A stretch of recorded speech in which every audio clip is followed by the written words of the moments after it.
بسم الله الرحمن الرحيم. الحمد لله رب العالمين، والصلاة والسلام على أشرف الأنبياء والمرسلين، نبينا محمد وعلى آله وصحبه ومن تبعهم بإحسان إلى يوم الدين. يا أيها الذين آمنوا اتقوا الله حق تقاته ولا تموتن إلا وأنتم مسلمون. قال الشيخ الإمام محمد بن عبد الوهاب رحمه الله تعالى: باب قول ما شاء الله وشئت. Bab mengenai ucapan ma sya Allah wa syi'ta. Allah berkehendak dan engkau berkehendak. An Qutailata, dari Qutailah, anna yahudiyan atan nabiyya sallallahu alaihi wa ala alihi wa sallam, bahwasanya seorang Yahudi telah mendatangi Nabi sallallahu alaihi wa ala alihi wa sallam. Faqala innakum tusyrikun. Maka orang itu berkata, sesungguhnya kalian telah berbuat syirik. Taquluna ma sya'allah wa syi'ta wa taquluna wal ka'bati. Kalian mengucapkan Allah berkehendak dan engkau berkehendak. Kalian juga mengucapkan demi Ka'bah. Al-waw lil qasam. Fa'amarahu Nabi sallallahu alaihi wasallam. Maka Nabi sallallahu alaihi wasallam memerintahkan mereka, idza aradu ayyahlifu ayyaqulu wa rabbil ka'bah. Apabila mereka ingin untuk bersumpah, hendaknya mereka mengatakan wa rabbil ka'bah, dan demi pemilik Al-Ka'bah, yaitu Allah subhanahu wa ta'ala. Wa ayyaqulu ma sya'allahu thumma syi'ta, dan hendaklah mereka mengucapkan ma sya'allah thumma syi'ta.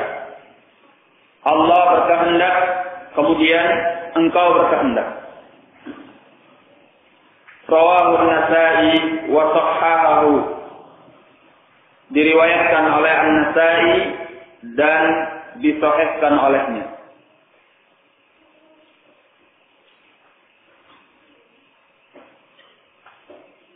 Disebutkan di dalam ta'liq para mukharrijul hadis selain An-Nasa'i, yaitu Al-Hakim, kemudian Al-Baihaqi serta At-Tabrani rahimahullah.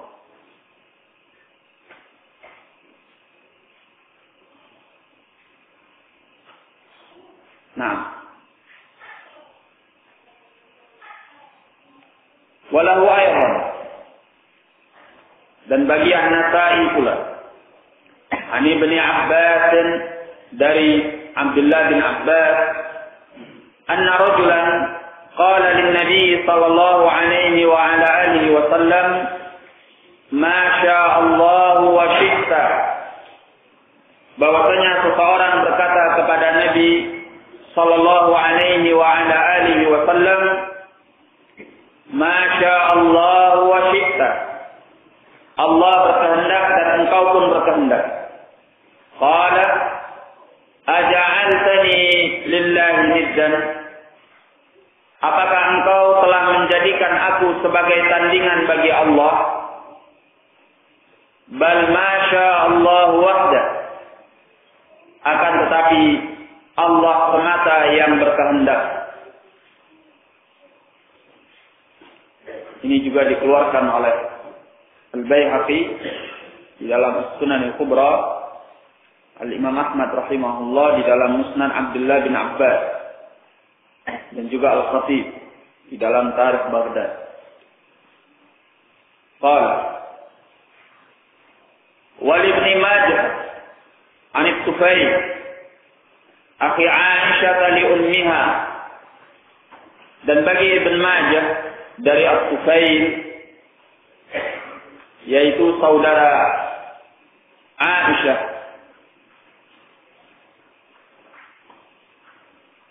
li ummiha, yakni saudara Aisyah seibunya, artinya saudara seibu dengan Aisyah. Qala, beliau berkata,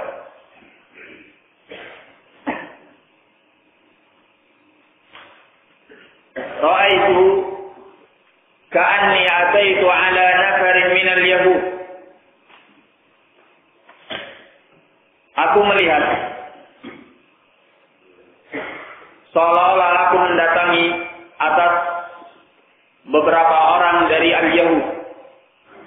Qultu, aku berkata, innakum la'antumul qaum. Sesungguhnya kalianlah kaum itu. Laula annakum taquluna Uzairun ibnullah, kalau bukan bahwasanya antum yang mengatakan Uzair adalah anak Allah. Qalu wa antum la antumul qaum. Mereka menjawab, kalianlah kaum itu. Laula annakum taquluna ma syaa Allah wa syaa Muhammad. Kalau bukan karena kalian mengucapkan ma syaa Allah wa syaa Muhammad, Allah berkehendak dan Muhammad berkehendak. Nah, summa marartu binafarin minan nasara. Kemudian aku melewati beberapa orang dari An-Nasar. Faqultu innakum la antumul qaum. Maka aku mengatakan kalianlah kaum itu. Laula annakum taqulun al-Masih ibnullah. Kalau bukan bahwasanya kalian mengucapkan Al-Masih adalah anak Allah. Qalu wa antum la antumul qaum. Dan mereka menjawab, kalianlah kaum itu. Laula annakum taqulun, kalau bukan karena kalian mengucapkan ma syaa Allah wa syaa Muhammad, Allah berkehendak dan Muhammad berkehendak. Falamma asbahtu, tatkala aku berpagi hari, akhbartu biha man akhbartu, maka aku beritakan dengannya siapa saja yang aku telah beritakan. Tsumma ataitu an-nabiy sallallahu alaihi wasallam fa akhbartu. Kemudian aku mendatangi Nabi sallallahu alaihi wa ala alihi wasallam, lalu aku beritakan kepada beliau. Qala, beliau menjawab atau beliau bertanya, hal akhbarta biha ahadan? Apakah engkau telah memberitakan dengannya seseorang? Qultu na'am. Aku menjawab, iya, aku telah beritakan. Qala fahamidallaha wa asna alaih. Maka beliau memuji Allah dan menyanjung atasnya. Tsumma qala, kemudian beliau bersabda, amma ba'd, kemudian daripada itu, fa inna Tufailan ra'a ru'ya, maka sungguhnya Tufail telah melihat sebuah mimpi. Akhbara biha man akhbara minkum. Dia telah memberitakan dengannya siapa yang telah dia beritahu di antara kalian.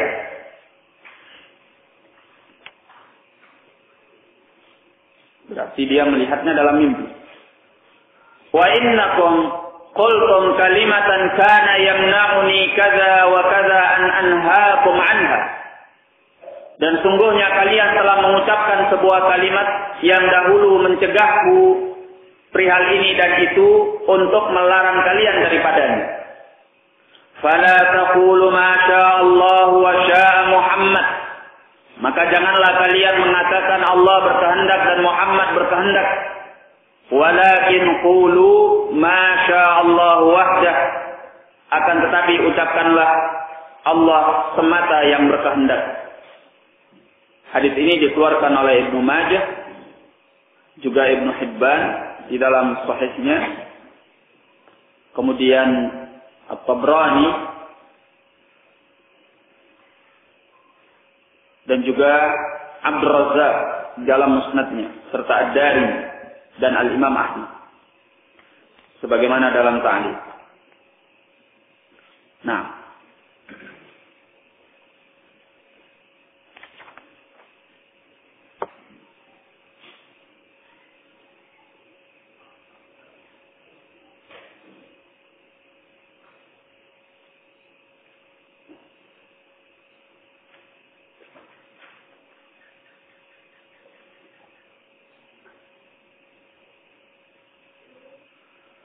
jadi dari riwayat yang telah kita baca mengenai mimpi daripada At-Tufail, saudara Aisyah seibu radhiyallahu anhum, menunjukkan bahwa tatkala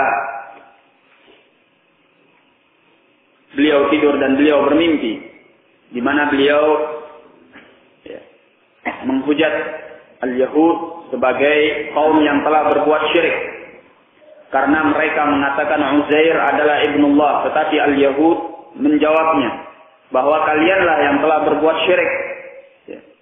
Kalian kaum itu yang telah berbuat syirik. Karena kalian mengatakan Masya Allah wa sya'a Muhammad. Kemudian dia melihat pula dalam mimpinya bahwa dia menghujat An-Nasara dengan mengatakan bahwa merekalah kaum yang telah berbuat syirik itu. Karena mereka mengatakan Al-Masih adalah anak Allah. Tetapi An-Nasara menjawab, kalianlah kaum itu, yakni yang berbuat syirik, yang telah menyekutukan Allah, karena kalian mengatakan Masya Allah wa sya'a Muhammad. Jawaban Al-Yahud dan An-Nasara kepada At-Tufail di dalam mimpinya ini sama. Ya. Mereka sama-sama menghujat kaum muslimin karena mereka mengatakan Masya Allah wa sya'a Muhammad. Ya. Tatkala diberitakan kepada Nabi sallallahu alaihi wasallam, beliau menyatakan bahwa sungguhnya dahulu beliau akan melarang kaum muslimin untuk mengucapkan ini. Tetapi telah mencegah beliau perihal ini dan itu. Maka setelah diberitakan mimpi ini kepada beliau, beliau melarang kaum muslimin untuk mengucapkan Masya Allah wa sya'a Muhammad. Tetapi ucapkanlah Masya Allah wahdah. Karena ucapan ini, yaitu Masya Allah wa sya'a Muhammad, di dalamnya terdapat syirik kepada Allah. Baik. Qala fihi masail. Dalam bab ini ada beberapa masalah. Al-ula, masalah yang pertama, ma'rifatul Yahudi bisyirkil asghar. Pengetahuan al-Yahud mengenai syirik yang kecil. Karena mereka menghujat kaum muslimin sebab mereka mengatakan Masya Allah wa syi'ta atau Masya Allah wa sya'a Muhammad. Tsani, yang kedua, fahumul insanu idza kana lahu hawa. Baik, saya ulangi. As-tsaniyah, yang kedua, fahmul insani. Fahmul insani idza kana lahu hawa. Pemahaman seseorang apabila dia telah memiliki hawa nafsu. Baik. As-salisah, yang ketiga, qauluhu sallallahu alaihi wa ala alihi wa sallam, aja'altani lillahi niddan. Sabda beliau sallallahu alaihi wa ala alihi wa sallam, apakah engkau telah menjadikan aku sebagai tandingan bagi Allah?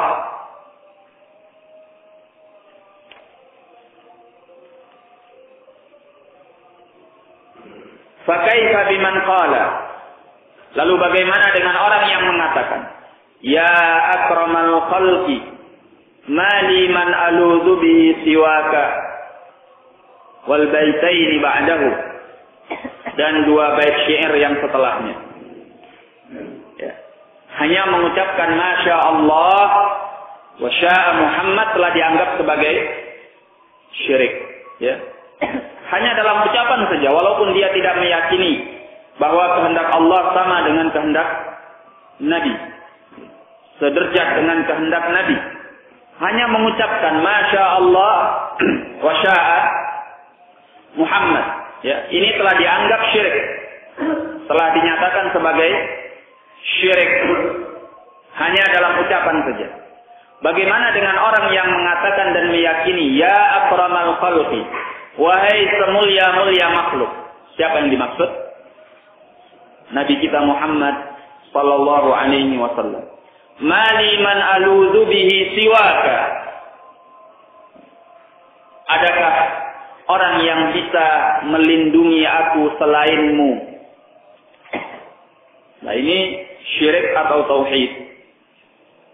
Ini syirik, bahkan bukan kecil tetapi besar, merusak rububiyah Allah Jalla wa Ala. Nah, rabi'ah, yang keempat,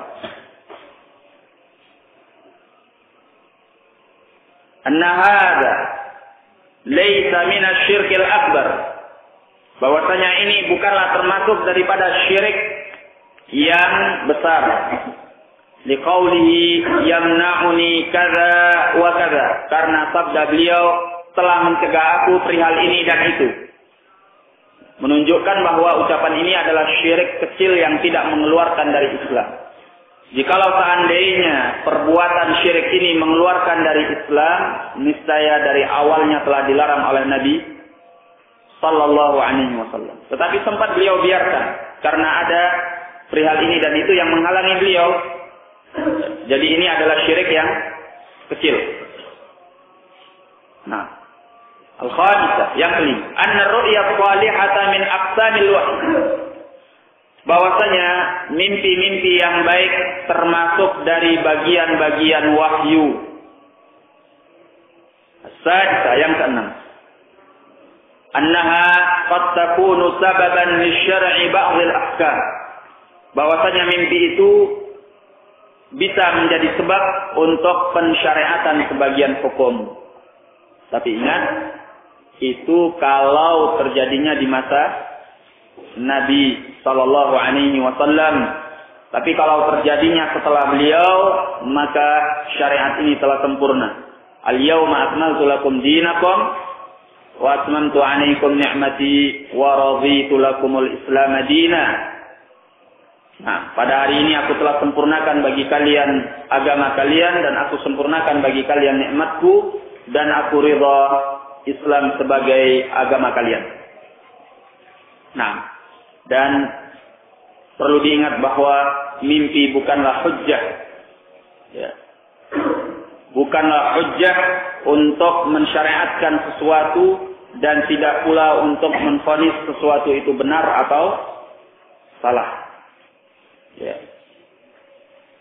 So, kalaupun seandainya ada di kalangan ahlul ilm riwayat-riwayat di mana kita melihat mereka menceritakan mimpi-mimpi yang baik, itu bukan sebagai hujjah, tetapi hanya istinasan, ya, sebagai pelengkap saja, sebagai pemanis saja. Ya. Pada hukum asalnya adalah bahwa mereka berpegang, bersandar kepada kitabullah dan as-sunnah. Nah, yang terbiasa berhujjah dengan mimpi-mimpi adalah mereka as-sufiyah. Ya, mereka jadikan mimpi itu sebagai wahyu, laksana wahyu yang diturunkan dari langit. Sehingga mimpi itu bisa membentuk syariat tertentu. Atau dengan mimpi itu mereka mengklaim benar atau salahnya pihak-pihak tertentu. Ini semua adalah al-jahlu al-murakkab.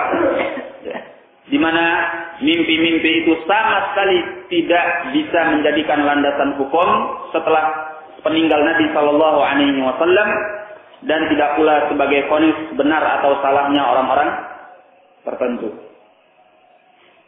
Nah,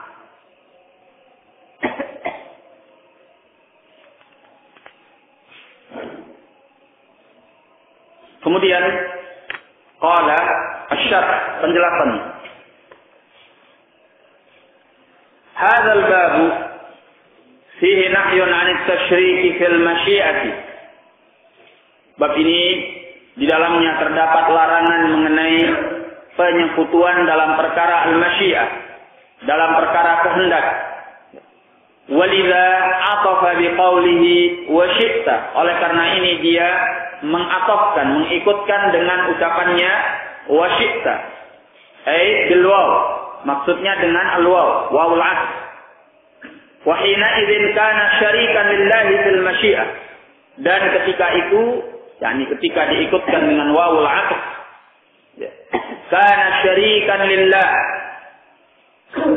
dia menjadi sekutu bagi Allah fil masyiah, dalam hal kehendak. Wa hadza la yajuz. Ini adalah perkara yang tidak boleh. Tidak boleh menyatakan masya Allah wa syi'ta. Wa qad awrada fihi hadits Qutailah. Beliau telah membawakan padanya hadis Qutailah, anna Yahudiyan atan Nabiy sallallahu alaihi wasallam, bahwasanya seorang Yahudi telah mendatangi Nabi sallallahu alaihi wasallam, faqala innakum tusyrikun, sesungguhnya kalian telah berbuat syirik. Taqulun masya Allah wa syi'ta, kalian mengatakan Allah berkehendak dan engkau pun berkehendak. Al-hadis.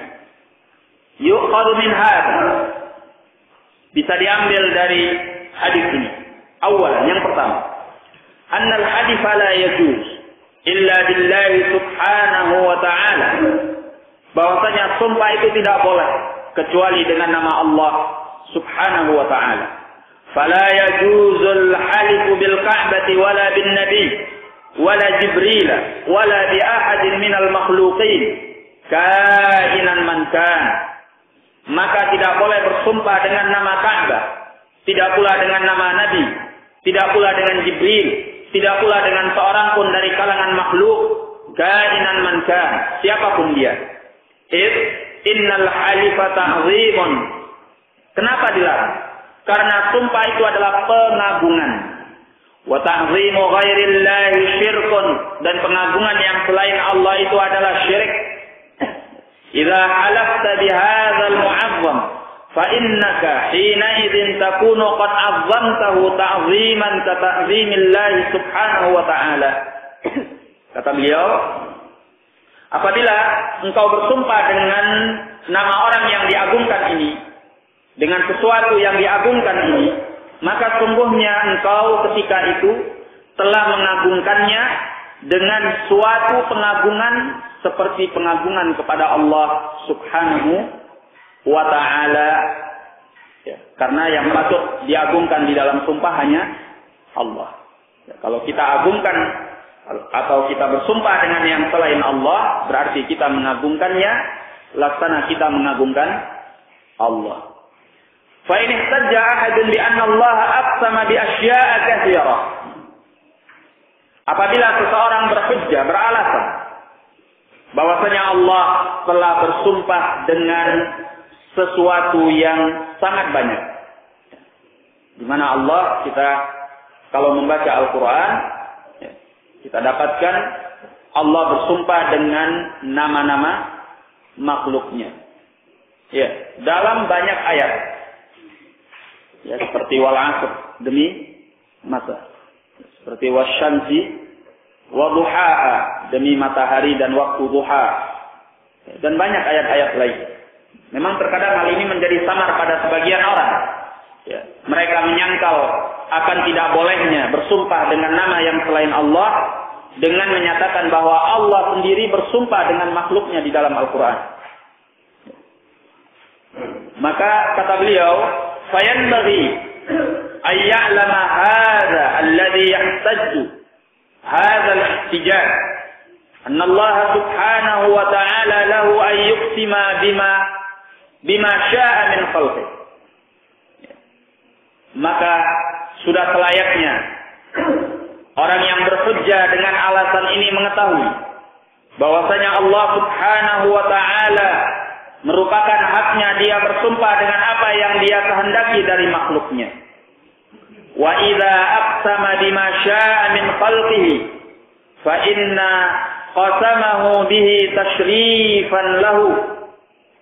Dan apabila Allah bersumpah dengan apa yang Allah kehendaki dari makhluknya, maka sungguhnya sumpah Allah dengan nama makhluknya itu adalah tashrifan lahu, sebagai pemuliaan terhadap makhluknya tersebut. Ya, misalnya Allah bersumpah dengan nama masa, berarti Allah memuliakan masa, memuliakan waktu. Demikian pula Allah bersumpah dengan matahari, bersumpah dengan bulan, bersumpah dengan siang, bersumpah dengan malam, menunjukkan bahwasanya Allah memuliakan makhluk yang Allah bersumpah dengannya tersebut. Nah, ya, tasyrif, ya, sebagai pemuliaan, penghormatan. Nah, amma nahnu al-makhluqin, adapun kita para makhluk, mestinya al-makhluqun, ya. Tapi mungkin ini ala sebagai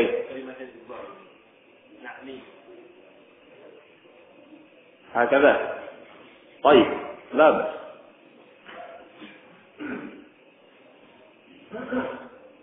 Amma nahnu al-makhluqin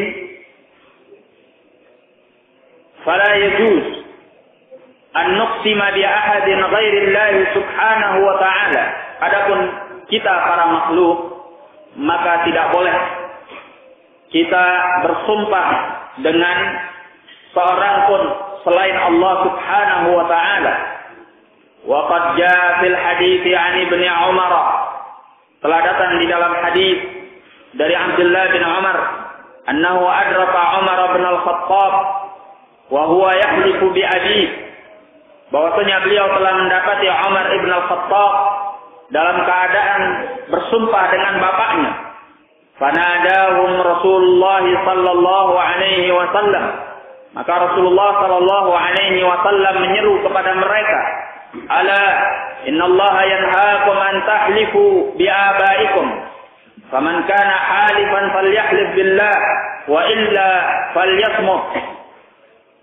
Ketahuilah, sungguhnya Allah telah melarang kalian bahwa kalian bersumpah dengan bapak-bapak kalian. Maka barang siapa yang ingin bersumpah, maka hendaklah dia bersumpah dengan nama Allah. Jikalau tidak, maka hendaklah dia diam. Hadis ini telah kita pelajari dalam bab yang sebelumnya. Dikeluarkan oleh Al-Imam Al-Bukhari. Wa hadza thabitun fi Sahih Al-Bukhari. Ini hadis yang sabit di dalam Sahih Al-Bukhari. Faman kana halifan bin Nabi atau bil Ka'bah, maka barang siapa yang ingin bersumpah dengan Nabi atau dengan Ka'bah, falyaqul, maka hendaklah dia mengatakan wa rabb Muhammad atau rabbal Ka'bah wa rabbal Ka'bah wa ma asbaha dzalik. Benar. Al-zahir wa rabbi Muhammad. Ya, karena al-waw lil qasam. Ya, wa rabbi Muhammad atau wa rabbil Ka'bah karena al-waw lil qasam. Nah, bukan al-waw di sini bukan lin nida, ya, bukan dalam rangka an-nida. Baik, tapi lil qasam, untuk sumpah. Ya. Wa ma asbaha dzalik, dan yang semacam itu. Jadi hendaklah dia menambahi dengan kata apa? Rabb. Ya. Misalnya kita ingin bersumpah dengan malaikat Jibril, maka kita tambahi apa? Wa Rabbi Jibril. Demi Rabb Jibril, yaitu Allah Jalla wa Ala. Nah, ini solusi yang disebutkan di dalam Ar-Riwayah. Sebagaimana disebutkan tadi dalam hadis Qutailah atau hadis Qutailah. Nah, yaitu sabda Nabi sallallahu alaihi wasallam, fa amarahum an-nabiy sallallahu alaihi wasallam idza aradu an yahlifu ay yaqulu wa rabbil ka'bah. Nabi sallallahu alaihi wasallam memerintahkan mereka kalau mereka ingin bersumpah menyatakan wa rabbil ka'bah. Tsaniyan, pelajaran yang kedua. An-nahyu 'anit tasyriki fil masyiah. Larangan dari menyekutukan dalam perkara kehendak. Fala yajuzu lil mukallafi, maka tidak boleh bagi seorang mukallaf ayyaqula lil mukallafin mislihi, bahwa dia mengatakan bagi mukallaf yang semisalnya, masya Allah wa syi'ta, Allah berkehendak dan engkau berkehendak, atau laulallahu wa anta, kalau bukan karena Allah dan engkau. Bal yajibu an yaqul ma syaa Allah tsumma syi'ta, Allah berkehendak kemudian engkau berkehendak. Walaulallahu tsumma anta, kalau bukan karena Allah kemudian engkau. Kadzalika hadis Ibnu Abbas, demikian pula hadis Abdullah bin Abbas, anna rajulan qala lin nabi sallallahu alaihi wasallam ma syaa Allah wa syi'ta, bahwasanya seseorang berkata kepada Nabi sallallahu alaihi wasallam, ma syaa Allah wa syi'ta, Allah berkehendak dan engkau berkehendak. Faqala aja'altani lillahi niddan, apakah engkau telah menjadikan aku sebagai tandingan bagi Allah? Bal ma syaa Allah wahdah, bahkan Allah sendiri yang semata-mata berkehendak. Fal masyiatu hiya fil haqiqati masyiatullah, maka kehendak itu pada hakikatnya adalah kehendak Allah. Fala yumkinu li ahadin ay yasha'a ghaira ma syaa Allah, maka tidak mungkin bagi seorang pun bahwa dia berkehendak selain apa yang dikehendaki oleh Allah. Nah,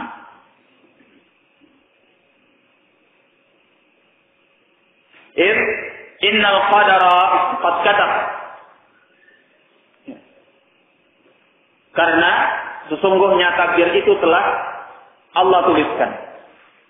Wan nafizatu masyiatullah, maka yang terlaksana itu adalah kehendak Allah. Wa masyiatul ibadi ta'ti tab'an li masyiatillahi azza wa jalla, dan kehendak para hamba itu datang mengikuti setelah kehendak Allah azza wa jalla. Walihada jaa ma syaa Allah kana wa ma lam yasha lam yakun. Oleh karena itu datang pernyataan ma syaa Allah kana wa ma lam yasha lam yakun, apa yang Allah kehendaki itu terjadi dan apa yang tidak Allah kehendaki tidak terjadi. Nah, sekarang timbul pertanyaan, kalau seandainya seorang hamba berkehendak akan suatu keburukan, apakah maknanya bahwa Allah berkehendak keburukan itu sebelumnya? Di sini ada hal yang perlu kita pahami mengenai keterkaitan antara kehendak makhluk dengan kehendak Allah Jalla wa'ala. Tadi telah dinyatakan bahwa kehendak seorang hamba itu datang setelah kehendak Allah Azza wa Jalla. Sebagaimana ayat yang akan disebutkan nanti, wa ma tasya'una illa ayyasha Allah. Tidaklah kalian berkehendak melainkan Allah berkehendak. Jadi kehendak makhluk hanya mengikuti kehendak Allah. Baik. Semua apa yang dikehendaki oleh makhluk merupakan kehendak Allah. Ini adalah penisbatan kehendak makhluk kepada siapa yang menciptakan kehendak itu. Ya. Jadi ketika makhluk menghendaki suatu keburukan, Allah yang telah menciptakan kehendak itu. Ya. Dan ketika Allah menciptakan kehendak itu, tentunya Allah menciptakannya dengan kehendak Allah. Allah mencipta dengan kehendaknya untuk mencipta. Nah, oleh karena itu Allah Jalla wa'ala tatkala ingin menciptakan kehendak makhluk ini, Allah ciptakan sehingga dia berkehendak kepada yang buruk. Nah, yang perlu, yang sudah selayaknya kita pahami bahwa ketika Allah berkehendak untuk menciptakan kehendak makhluk yang buruk itu, kehendak Allah untuk menciptakannya adalah baik. Karena tidak ada perbuatan Allah melainkan apa ya, kawan? Kebaikan. Ya. Makhluk yang berkehendak buruk itu kalau dinisbatkan kepada makhluknya. Tetapi Allah yang menciptakan kehendaknya dengan kehendak Allah. Baik atau buruk? Hah? Baik. Ya. Karena Allah menciptakannya pasti dengan hikmah yang besar dari Allah. Ya. Ada hikmah yang diinginkan oleh Allah di balik kehendaknya yang buruk tersebut. Sehingga sebagaimana yang dinyatakan oleh Nabi sallallahu alaihi wasallam, wasyarru laisa ilaik. Dan keburukan itu tidak dinisbatkan kepadamu. Nah,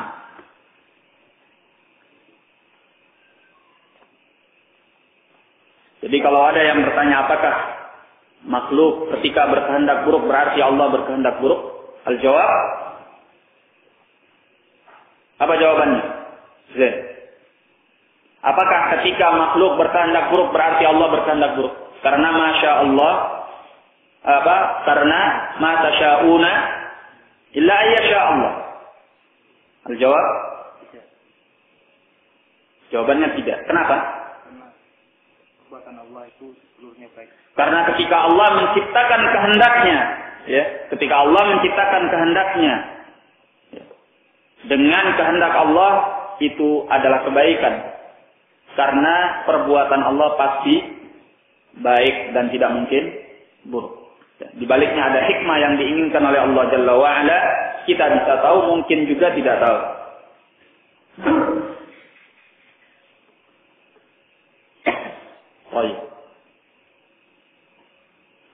Dan ini sangat erat sekali keterkaitannya dengan masalah at-taqdir. Jadi Allah Subhanahu wa taala ketika telah menakdirkan segala sesuatu, tetapi Allah Jalla wa Ala tidak ingin menzalimi makhluk, maka Allah menciptakan pada makhluk itu suatu kebebasan dengan menciptakan dua sarana. Sarana yang pertama adalah Allah ciptakan kehendak pada dirinya, yang dia bisa berkehendak sesuai dengan apa yang dia inginkan. Yang kedua, kemampuan untuk melaksanakan kehendaknya. Tapi apa yang Allah ciptakan ini tidak terlepas daripada apa yang dikehendaki oleh Allah dan ditentukan oleh Allah di dalam takdirnya. Paham kamu? Maka ketika makhluk berbuat, perbuatan itu dinisbatkan kepada makhluk. Dari sisi apa? Dia yang melaksanakannya secara langsung. Dan dinisbatkan kepada Allah karena Allah yang telah menciptakan padanya dua unsur yang membuatnya bisa melakukannya. Pertama, al-masyiah. Yang kedua, al-qudrah. Dia punya kehendak untuk melakukannya. Yang kedua, kemampuan yang diberikan oleh Allah. Oleh karena itu, kalau kita ditanya apakah ketika makhluk berkehendak yang buruk berarti Allah berkehendak yang buruk, al-jawabul la. Kenapa? Karena Allah ketika menciptakan kehendaknya itu, yang dengan kehendaknya Allah, tentu hal itu adalah baik karena tidak ada dari perbuatan Allah yang buruk. Dan Allah Subhanahu wa ta'ala menciptakan segala sesuatu dengan hikmah dan keadilannya. Nah, oleh karena itu, sebagaimana yang dinyatakan di dalam Al-Quran, ya, la yus'alu amma yaf'al wa hum yus'alun. Tidak perlu ditanyakan apa yang diperbuat oleh Allah, tetapi kalian yang akan dipertanyakan dan dimintai pertanggungjawaban oleh Allah. Baik. Kemudian kita lanjutkan. Qala Walihada jaa ma syaa Allah kana wa ma lam yasha lam yakun. Oleh karena ini datang pernyataan ma syaa Allah kan wa ma lam yasha lam yakun. Apa yang Allah kehendaki terjadi dan apa yang Allah tidak kehendaki tidak terjadi.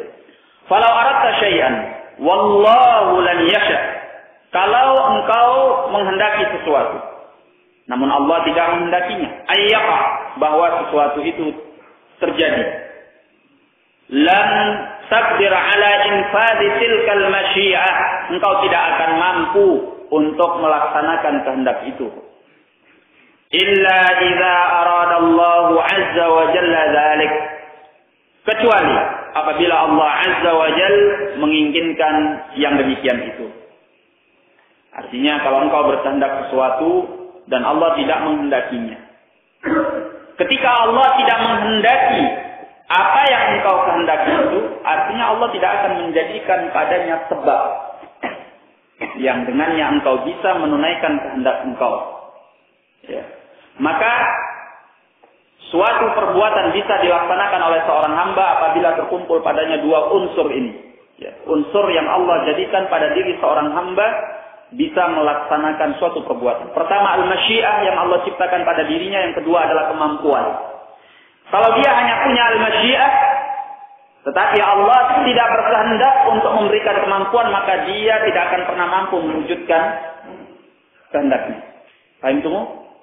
Ya. Betapa banyak makhluk menghendaki sesuatu tapi tidak terjadi. Ya. Tidak terbukti apa yang dia kehendaki. Kenapa? Karena Allah tidak menciptakan padanya kemampuan untuk mewujudkan apa? Mewujudkan kehendaknya itu. Ya demikian pula kalau seandainya Allah ciptakan padanya kemampuan, tapi dia tidak diciptakan padanya oleh Allah kehendak untuk melakukan yang dia mampu itu, maka ini juga tidak akan terjadi. Ya. Maka betapa banyak orang yang punya kemampuan tetapi dia tidak menunaikan kemampuannya. Ya. Tidak menggunakan kemampuannya. Berarti apa yang hilang? Yang hilang adalah Allah tidak menciptakan kehendak pada diri. Sehingga kemampuannya itu tidak terbukti atau tidak terlaksana. Nah, jadi apabila sebuah perbuatan ingin terwujud, ingin terlaksana, Allah menciptakan pada seorang hamba dua unsur ini. Pertama, kehendak yang Allah ciptakan pada dirinya. Yang kedua apa? Kemampuan, al-qudrah, ya, al-masyiah, kemudian yang kedua al-qudrah. Nah, kata beliau, kalau engkau menghendaki sesuatu dan Allah tidak menghendaki, maka tidak akan terjadi, ya. Allah tidak menghendaki untuk terjadinya. Lan taqdir ala infadhi tilkal masyiah. Engkau tidak akan mampu untuk melaksanakan kehendak itu. Berarti yang tidak dikehendaki oleh Allah untuk terjadi adalah kemampuannya. Sehingga walaupun dia berkehendak, tetapi dia tidak mampu untuk melaksanakan kehendak itu. Illa idza aradallahu azza wa jal dzalik. Kecuali apabila Allah azza wa jal menginginkan yang demikian itu, artinya Allah menginginkan bahwa dia punya kemampuan untuk melaksanakannya. Maka ketika Allah menciptakan dengan kehendaknya kemampuan pada diri orang tersebut, barulah dia bisa melaksanakan apa yang dia kehendaki. Nah, wallahu subhanahu wa ta'ala yaqul, Allah subhanahu wa ta'ala berfirman, in huwa illa dzikrun lil alamin, tidaklah Al-Qur'an itu melainkan peringatan bagi segenap alam.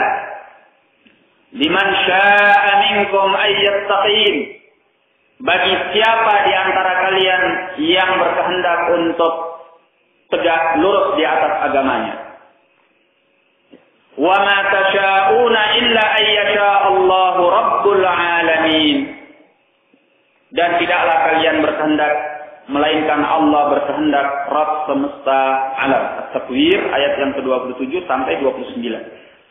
Sekarang, apakah setiap hamba yang ingin istiqamah di atas agamanya dia bisa mewujudkan itu? Ya.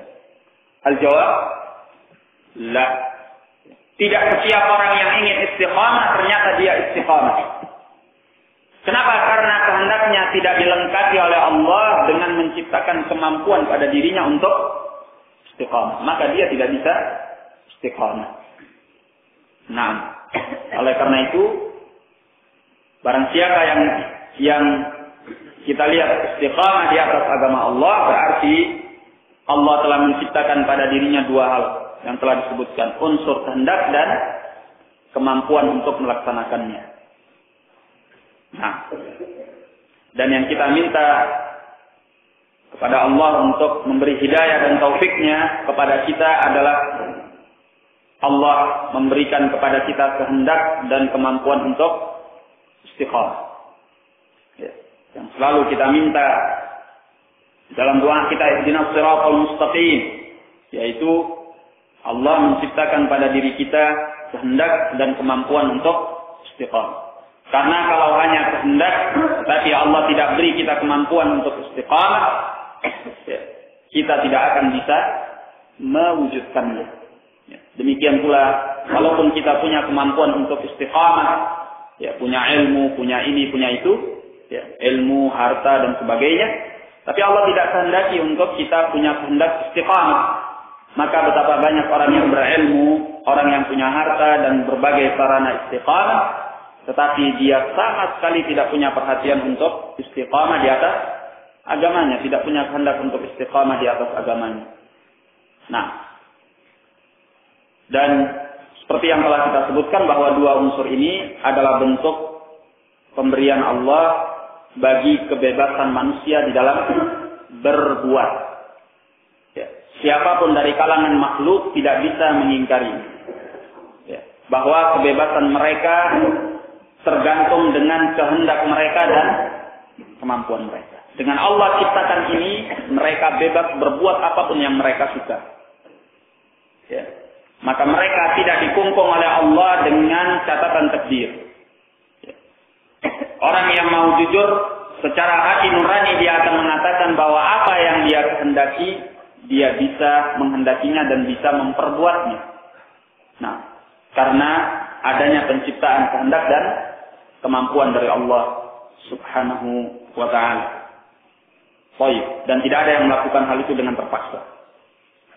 Nah, qala thumma awrada ru'yat Tufail fi Aisyah li ummiha.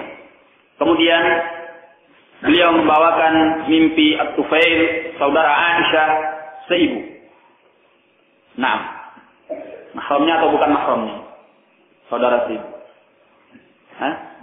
Nah,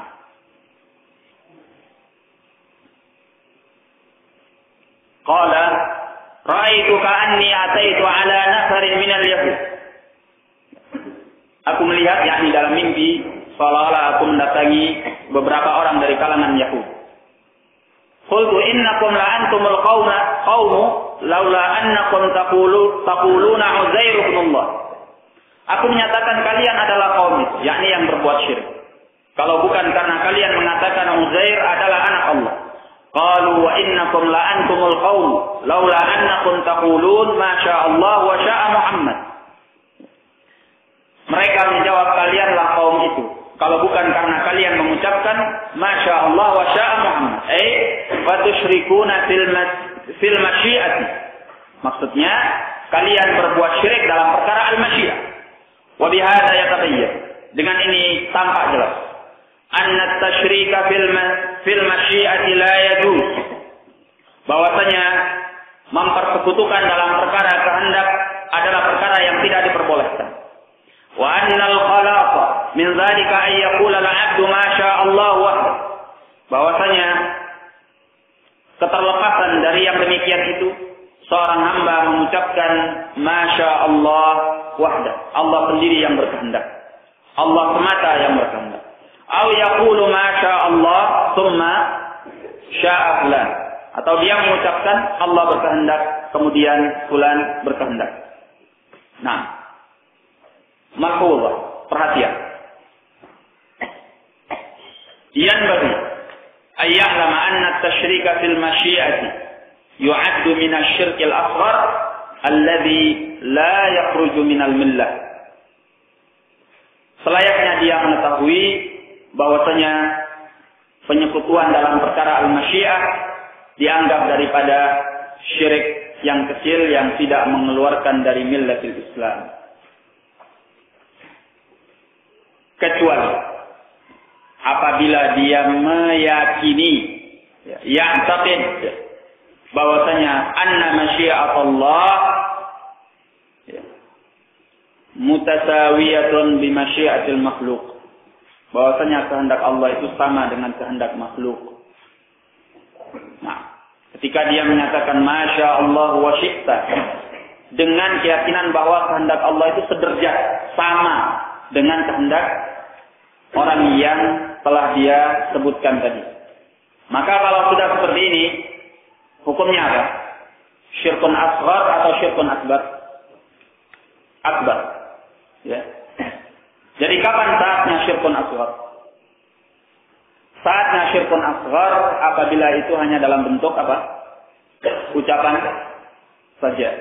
Ya, tapi kalau sudah i'tiqad, sudah dalam bentuk keyakinan menyamakan antara kehendak Allah dengan kehendak makhluknya, fahadza syirkun akbar. Ya, merusak tauhid ar-rububiyah. Baik.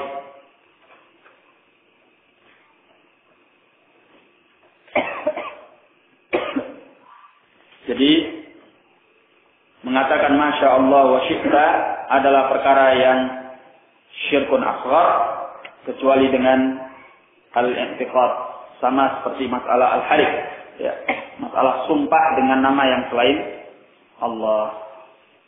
Baik, demikian pula sama dengan pernyataan laulallahu wa anta. Ya. Kalau ini hanya di ucapan, ini adalah syirkun asghar. Kalau dia meyakini bahwa yang menyelamatkannya adalah Allah dan orang itu, ya, dia meyakini bahwa ada yang bisa mendatangkan manfaat atau menolak mudarat selain Allah, fahadza syirkun akbar. Nah, berarti syirkun asghar bisa bentuknya ucapan, bisa bentuknya perbuatan. Ya. Yang bentuknya ucapan seperti apa yang telah kita pelajari, masya Allah wa syi'ta. Bisa bentuknya perbuatan. Contohnya apa contohnya? Apa? Perbuatan, bukan ucapan. Kalau ucapan seperti itu. Seperti yang telah disebutkan, atau pernyataan masya Allah wa syi'ta, atau seperti pernyataan wal Ka'bah, sumpah dengan nama selain Allah. Sekarang syirkun asghar dalam bentuk perbuatan. Hadza tahlul. Ar-riya. Ya, perbuatan ar-riya. Baik. Dan bisa pula dalam bentuk al-i'tiqad. Keyakinan. Contohnya apa? Apa contohnya?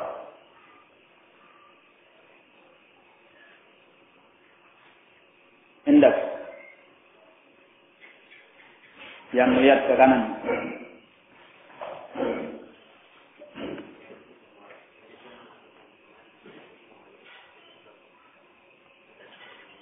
Meyakini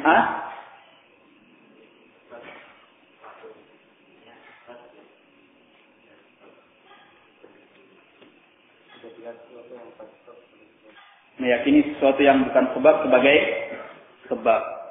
Hadza syirkun asghar. Meyakini sesuatu yang bukan sebab sebagai sebab. Seperti seorang yang meyakini bahwa ada sesuatu yang dianggap bisa mendatangkan kesembuhan, padahal itu bukan sebab kesembuhan. Walaupun dia meyakini kesembuhan itu datangnya dari Allah. Misalnya dia pakai gelang atau sesuatu yang digantungkan di tangannya, jimat. Dia meyakini kesembuhan itu datangnya dari Allah, keselamatan itu dari Allah. Tidak ada yang bisa membahayakan kecuali Allah. Lalu kenapa engkau pasang? Dia katakan ini hanya sebab. Padahal itu bukan sebab. Tidak secara syarat, karena tidak diajarkan oleh Nabi SAW.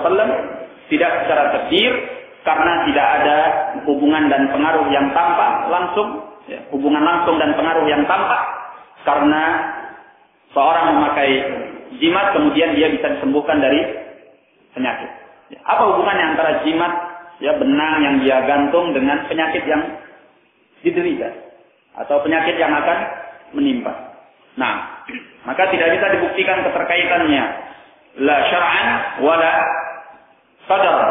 Maka yang seperti ini adalah syirkun asghar, sebagaimana yang sudah kita pelajari. Nah, maka demikian pula dengan syirkun akbar, bisa bentuknya ucapan, bisa bentuknya perbuatan, bisa bentuknya apa? I'tiqad. Man yumatsil. Siapa yang memberi contoh? Indak ya Abu Yusuf.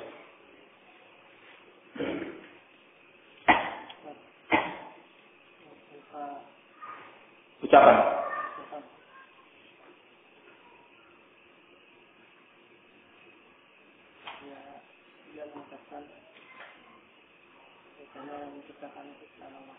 Nah, misalnya dia mengatakan al-khaliqu li hadzal 'alam huwa fulan, wali fulan, atau al-mutasarrif yaqul al-mutasarrif di hadzal 'alam, yang mengatur alam ini huwa wali fulan.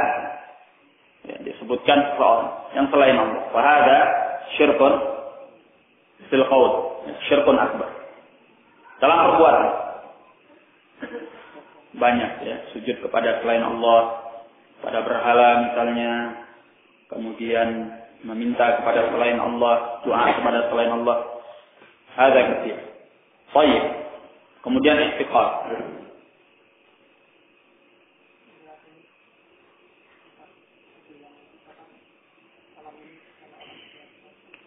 Atau seperti yang kita pelajari, meyakini bahwa kehendak Allah sama dengan kehendak makhluk, ya, atau meyakini bahwa ada yang selain Allah bisa mendatangkan manfaat atau menolak madarrah, fahadha syirkun akbar.